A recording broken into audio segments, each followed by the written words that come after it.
Hey, what's up everyone? Tim here from Everyday Tactical Vids, and today we're talking about this, the steel wheel roamer. 11.81 inches from end to end, 6.3 inches for your blade, 0.2 inches thick. I saw this at the last SHOT Show at the beginning of 2017, was really excited about it. Now I have it in hand and we're going to put this thing through the paces. I want to mention to you as we start off here that there are a bunch of different roamers in the roamer series, different sizes, different styles of blade. This is the R300 and you can see you can get it with a black blade and orange handle, or the black blade and the black handle. These are also in D2 steel, D2. Here's a quick look at your sheath system. It is a pretty durable looking plastic. It isn't Kydex, just so you know. The lock-in is decent. It's a little bit, it doesn't click as nicely as I would like to see it click, and taking it out, you don't hear it click out. So I don't think there's gonna be any huge retention issues. As you can see here, I'm, pretty aggressively shaking that and it's not coming out.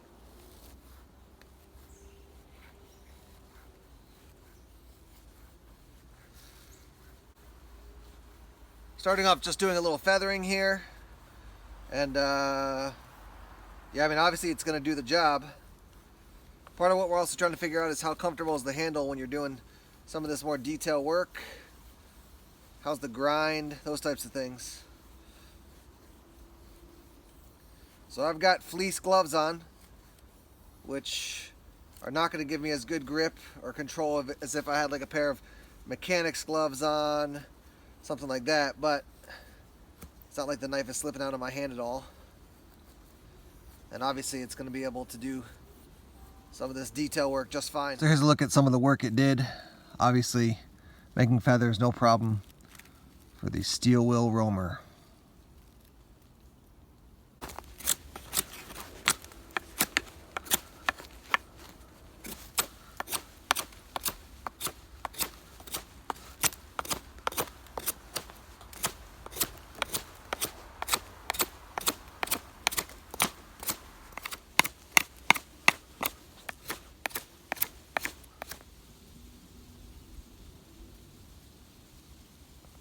We'll do a little batoning here with the roamer.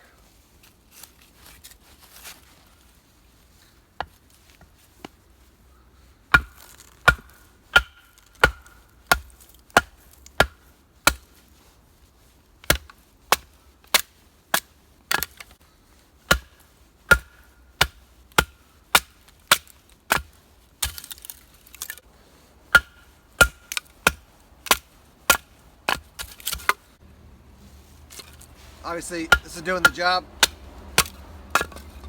No problem.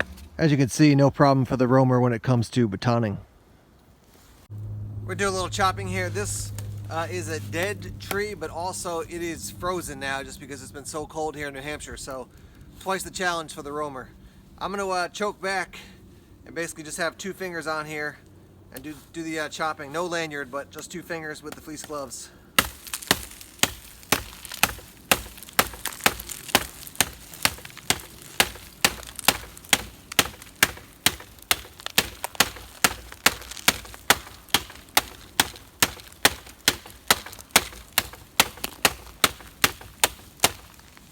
So it's definitely doing the job. Let me try it without gloves now just to see if it causes any discomfort, and then we'll try a couple different grips as well.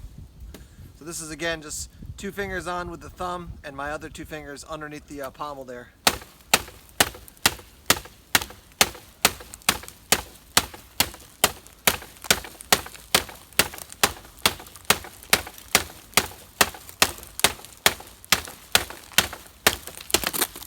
Because of these, basically these TPEs, kind of TPE rubberized handles, you can definitely chop like this. If you put a lanyard on there, even better, and with a pair of gloves, it's going to be awesome. No issues as far as discomfort. You know, with a pair of gloves holding it like this, I could chop for quite a while without any issues. I will now, actually, I'm going to try to chop with my hand more in a normal grip, maybe choke back just a little bit to see how that works.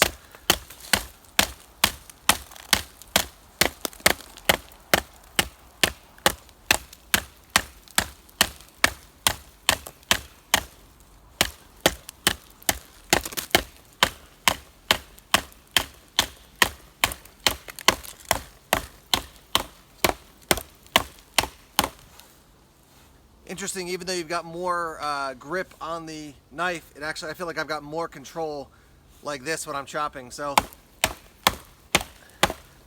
that's definitely the best way to chop. I think just choke 2 fingers back there and do the chopping. But yeah, quite comfortable for that, and certainly does the job. Got through this piece of wood, which I would say is probably about maybe 1.5 inches, 2 inches across. As I often do, I'm going to use this knife off camera for a while and test it out, so I've got a little bit more long-term use. Initial thoughts here, good knife. I think the biggest win overall of this knife is that it's a good design, it's D2 steel, and it's $79.99 on the Steel Wheel website. I have not found it yet on Amazon at the time of this video, which is toward the middle of December 2017, but it'll probably even be cheaper than $79.99. And for what you're getting, I think that's quite a win so far from my testing.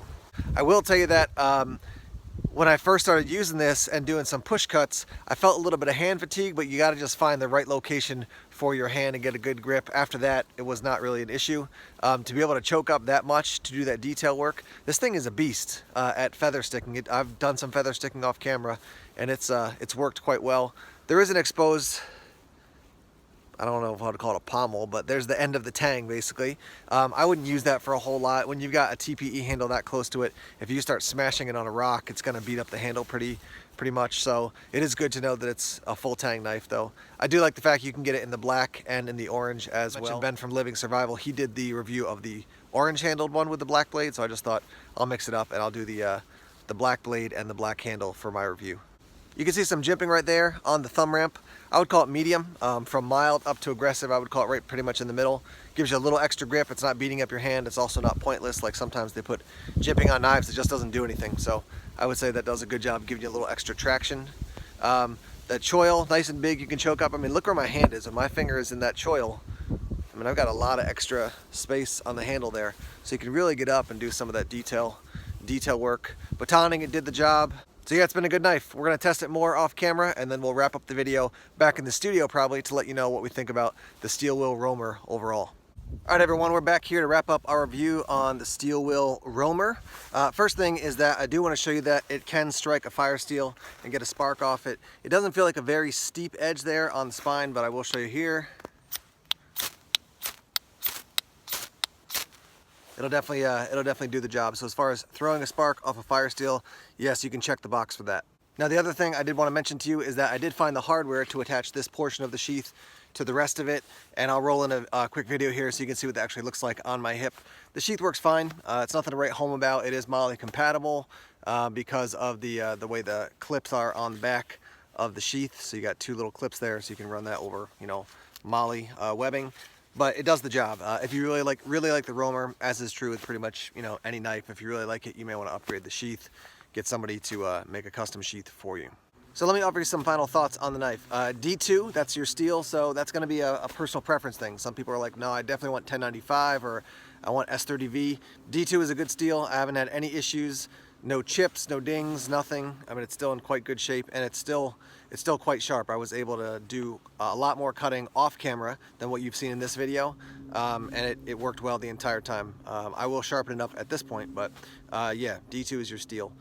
Your handle, it does give you a lot of options. You can choke back, you can choke up, you can choke way up like this, you can choke back this far with a lanyard. It's not a chopper, but it chops quite well considering it's not very heavy for a knife like this, and I didn't get any hot spots, which is a big deal. Sometimes when you're chopping, you can really beat your hand up. Not an issue with this knife whatsoever. So who does this knife compete with as far as, you know, what are comparable knives? I would say probably something in the Ontario knife family, Rat 5, Rat 7, different steels. So if you're a 1095 guy, this is not for you. If you don't like 1095, this may be something you want to check out. We don't have G10 handles, we don't have micarta handles, so you know you have to actually like this TPE kind of rubberized grip, which I do. It was comfortable and easy to use. Like I showed you before, we do have a different color option. We've got the black and black, and then we've got the black blade with the orange handle, so you've got at least a couple options there. So let's look at a couple other offerings from Steel Wheel as far as fixed blades. Roamer here on the end, next to it is the Archangel. Definitely more of a tactical looking knife.